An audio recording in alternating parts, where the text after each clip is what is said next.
नमस्कार दोस्तों। क्या देश की सबसे बड़ी परीक्षा यानी यूपीएससी में भी बहुत बड़ी धांधली हो रही है? इस सवाल का जवाब और ये सवाल उठने की वजह है ये मैडम पूजा खंडेकर। लेकिन अब गुजरात से भी कुछ रिपोर्ट सामने आने लगी हैं।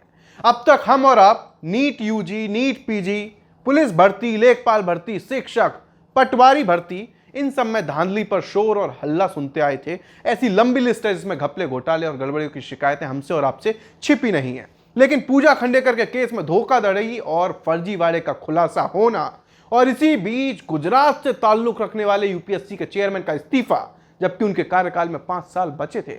इसी दौरान प्रियंका और अखिलेश के कुछ जरूरी सवाल पूछना, बहुत कुछ चल रहा है जो आपको जानना समझना जरूरी है। मनोज सैनी का चेयरमैन पद से रिजाइन देने के बाद लोग तरह तरह की बातें कर रहे हैं, चर्चाओं का बाजार गर्म है।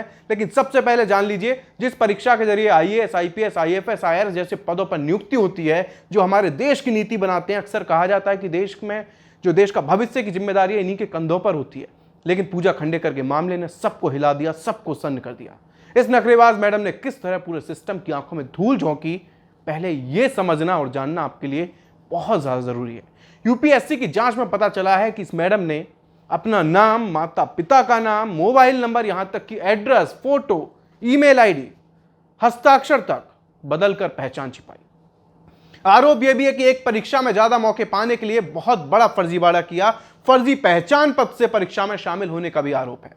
इसे आसानी से समझाऊं तो जनरल कैटेगरी का कोई भी उम्मीदवार 32 साल की उम्र से पहले तक कुल 6 बार यूपीएससी का एग्जाम दे सकता है, जबकि ओबीसी कैटेगरी का 35 साल की उम्र तक कुल 9 बार, जबकि एससी और एसटी कोटे के तहत 37 साल की उम्र तक यूपीएससी के इम्तिहान में बैठा जा सकता है।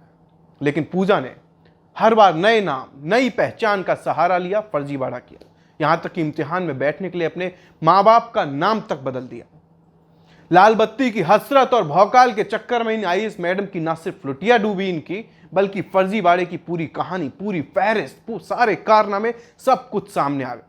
अब यूपीएससी ने फिलहाल कारण बताओ नोटिस तो जारी कर दिया, लेकिन हमारा जो सवाल है वो ये है, क्या धांधली चल रही है? क्या सिर्फ पूजा खंडेकर ही इकलौता उदाहरण नहीं है? कुछ और ऐसे आईएएस बने बैठे हैं जिन्होंने बड़ा फर्जीवाड़ा किया।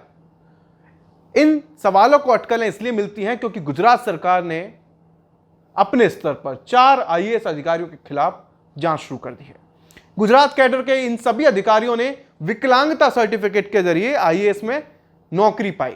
टाइम्स ऑफ इंडिया के जो सूत्र हैं उनके मुताबिक शुरुआती जांच में 4 आईएएस अधिकारी रडार लिस्ट पर हैं, जिनके सर्टिफिकेट की जांच हो रही है। अखबार का दावा तो यह भी है कि एक वरिष्ठ आईएएस अधिकारी ने विकलांगता प्रमाण पत्र जमा किया था, लेकिन जांच के दौरान पता चला कि अधिकारी को फिलहाल किसी तरह की परेशानी नहीं है, विकलांगता नहीं है। उनके अलावा बाकी 3 अधिकारियों ने अपना लोकोमोटिव विकलांगता प्रमाण पत्र जमा किया, लेकिन बताया गया है इसमें से एक अधिकारी अपने हाथ या पैर मोड़ने में कोई दिक्कत नहीं है, जबकि सोशल मीडिया पर बहुत ज्यादा सक्रिय है। अपने निजी सोशल मीडिया हैंडल पर वो वीडियो पोस्ट करता है। फिलहाल ये चारों अधिकारी सरकार के रडार पर हैं, जांच चल रही है। अगर प्रमाण पत्र यानी सर्टिफिकेट फर्जी हुए तो जाहिर सी बात है सरकार इसकी रिपोर्ट यूपीएससी को देगी। इस बीच संघ लोक सेवा आयोग के अध्यक्ष मनोज सोनी ने निजी कारणों का हवाला देते हुए रिजाइन कर दिया चेयरमैन पद से, जिसके पीछे सामाजिक और धार्मिक कामों पर ध्यान देने की दलीलें दी। इसका खुलासा द हिंदू अखबार ने किया था और बताया था कि अभी तक उनका इस्तीफा मंजूर नहीं हुआ है।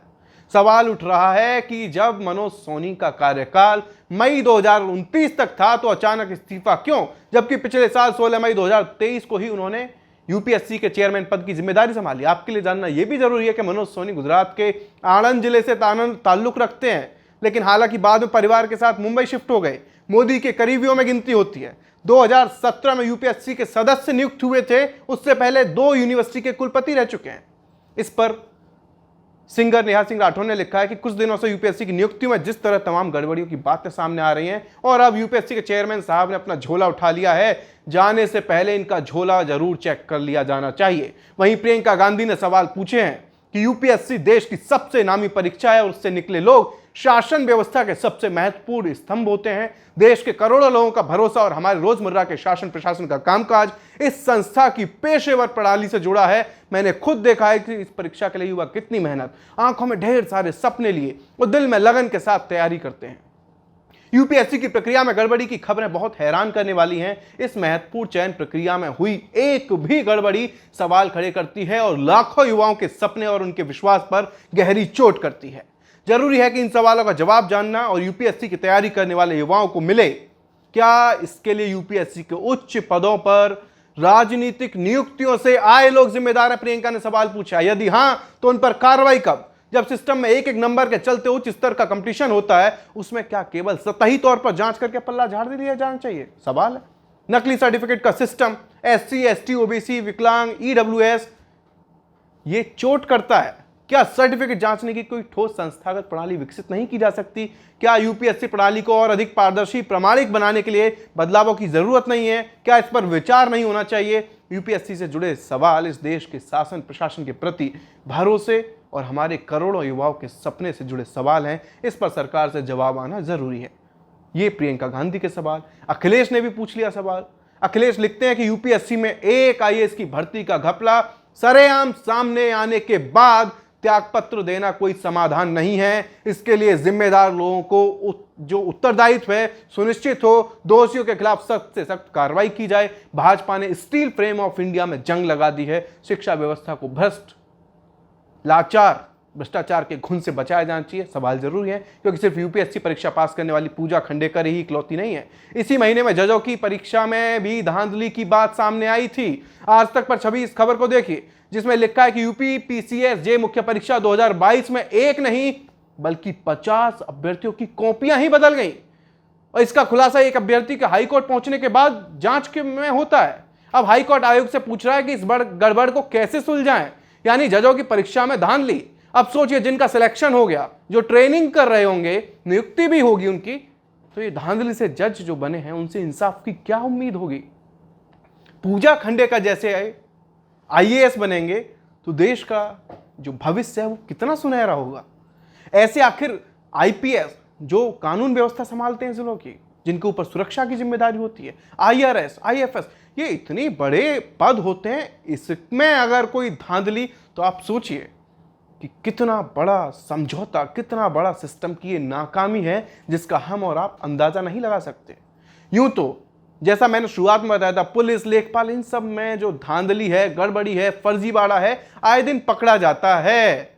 लेकिन अब बात यहां तक आ गई है कि देश की सबसे बड़ी परीक्षाओं में शुमार, देश की सबसे कठिन परीक्षा कहे जाने वाली यूपीएससी में भी गड़बड़ियां सामने आने लगी हैं, जिसके लिए छात्र दिन रात जुटकर तैयारी करते हैं, सपना सजोते हैं, देश सेवा का प्रण लेते हैं। लेकिन वहां कुछ सर्टिफिकेट के जरिए, ऐसी धांधलियों के जरिए इतना बड़ा फर्जीवाड़ा कर नौकरी पा लेना, उस रुतबे, उस पद को पा लेना, क्या उन अभ्यर्थियों के साथ धोखा नहीं है जो लगन, पूरी मेहनत के साथ तैयारी करते हैं, सपना देखते हैं?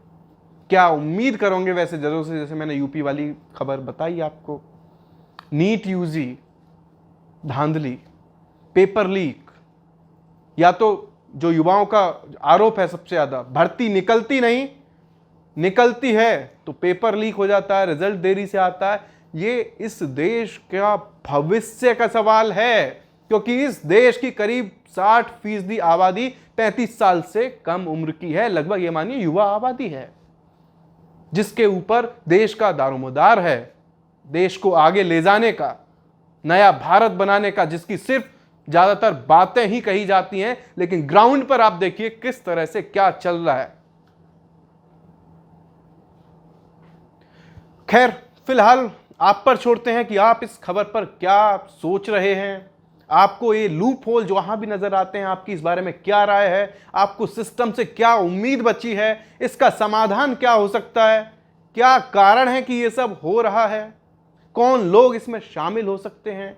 ये ऐसे तमाम सवाल हैं जो आप भी जानना चाहते होंगे। हालांकि अपने आपके दिल में, मन में, दिमाग में जो कुछ चल रहा है वो हमें कमेंट बॉक्स में बताइए, ताकि और भी लोग जान पाए, समझ पाए। शायद हमसे कुछ इस वीडियो में छूट गया हो तो वो आप हमें बता सकें। तमाम बात, अपने दिल की बात रखिए। फिलहाल इस वीडियो में इतना ही। जल्द मुलाकात होगी किसी नए वीडियो में, किसी नए मुद्दे के साथ, आपके मुद्दों के साथ। नमस्कार।